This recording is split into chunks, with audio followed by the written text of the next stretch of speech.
Army chief کی زیر صدارت کور کمانڈرز کانفرنس میں عالمی، علاقائی اور ملکی سیکیورٹی صورتحال پر غور کیا گیا۔ روایتی اور غیر روایتی خطرات سے نمٹنے کے لیے پاک فوج کو مکمل تیار رہنے کی ہدایت۔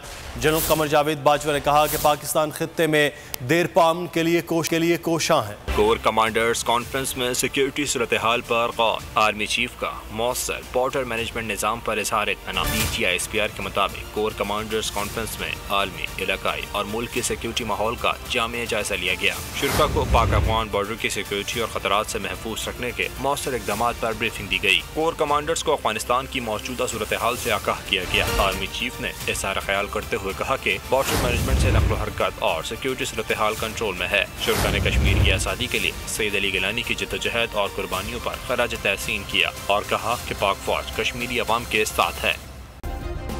سبسکرائب کریں اور بیل دبائیں تاکہ کوئی خبر رہ نہ جائے۔